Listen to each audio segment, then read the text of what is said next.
السلام علیکم ویورز، میں ہوں زید منہاس۔ خوش رہیں آپ اور آپ کے پیارے۔ فرینڈز، آج میں آپ کو ایک واقعہ سناتی ہوں۔ سلطان محمود غزنوی کو تاریخ میں بشکن کے لقب سے یاد کیا جاتا ہے۔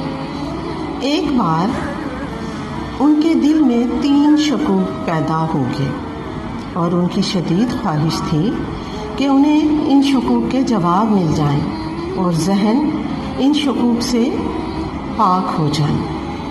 پہلا شک انہیں ایک حدیث کے متعلق تھا جس کا مفہوم ہے کہ علماء انبیاء کے وارث ہیں۔ سلطان کو یہ شک تھا کہ یہ علم دین حاصل کرنے والے طلباء اور علماء تو انبیاء کے وارث ہیں، مگر میں ایک مسلمان بادشاہ ہوں اور اللہ کے راستے میں خیرات کرتا ہوں اور نیکی کے کاموں میں بڑھ چڑھ کر حصہ لیتا ہوں، تو میں کیوں نبیوں کا وارث نہیں ہو سکتا؟ اسے شک ہوا کہ ہو سکتا ہے یہ حدیث جو ہے وہ مجھ تک صحیح حالت میں نہ پہنچی ہو اور حقیقت میں ایسا نہ ہو۔ دوسرا شک یہ تھا کہ لوگوں نے اسے کہا تھا کہ سبکتگین کا بیٹا نہیں ہے وہ، بلکہ اس نے غلام کے طور پر خریدا اور تجھے محبت اور پیار سے رکھا، اس لیے اپنا بیٹا بنایا ہوا ہے، حالانکہ حقیقت میں تو اس کا بیٹا نہیں ہے، بلکہ تیرے باپ کا کوئی پتہ نہیں کون تھا۔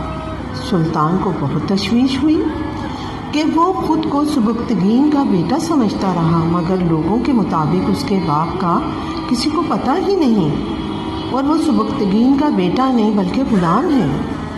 تیسرا شک یہ تھا کہ اگرچہ اس نے بہت سے نیک کام کیے اور رعایا کو خوش رکھا، ظلم اور ناانصافی سے دور رہا، اس سب کے باوجود اس کی بخشش ہوگی یا نہیں؟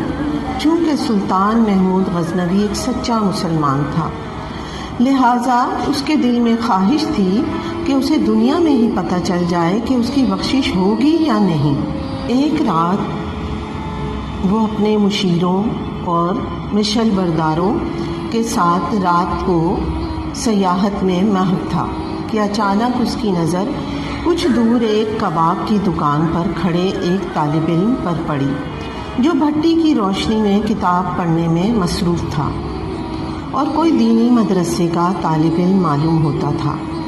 سلطان نے دیکھا کہ کبابی اسے بار بار بھگا دیتا، مگر وہ لڑکا کچھ دیر بعد ادھر ادھر ٹہل کر پھر آ جاتا اور مطالعے میں مصروف ہو جاتا۔ سلطان اس طالب علم کی محنت اور لگن سے متاثر ہوا اور اپنے ایک مشل بردار سے کہا کہ جاؤ اس طالب علم کی مشکل اپنی مشل کی روشنی سے آسان کر دو۔ چنانچہ مشل بردار اس طالب علم کے پاس گیا اور مشل اسے دے دی۔ سلطان اس واقعے سے فارغ ہو کر جب محو استراحت ہوا تو اسے خواب میں اللہ کے محبوب رسول صلی اللہ علیہ وآلہ وسلم کی زیارت نصیب ہوئی اور اللہ کے پیارے پیغمبر صلی اللہ علیہ وآلہ وسلم نے فرمایا، جس کا مفہوم یہ تھا، اے سبکتگین کے بیٹے، تو نے انبیاء کے ایک وارث کی مدد کی اور اس کی مشکل کو آسان کیا، اس کے صلے میں اللہ نے تیری بخشش فرمائی۔ سلطان کو اپنے تینوں شکوک کا جواب ایک ایسی ہستی سے مل چکا تھا جس کی کسی بھی بات پر شک و شبے کی گنجائش ہی نہیں ہو سکتی۔ پہلا حدیث کے متعلق جو شک تھا وہ رفع ہوا کہ علماء انبیاء کے وارث ہیں۔ دوسرے، اس کا باپ سبکتگین ہی تھا، لوگوں کی کہی بات غلط تھی کیونکہ اللہ کے پیغمبر صلی اللہ علیہ وآلہ وسلم نے اسے اس کے باپ کے نام سے پکارا۔ تیسرے، انبیاء کے وارث کی مدد کرنے پر بخشش کی بشارت دے دی۔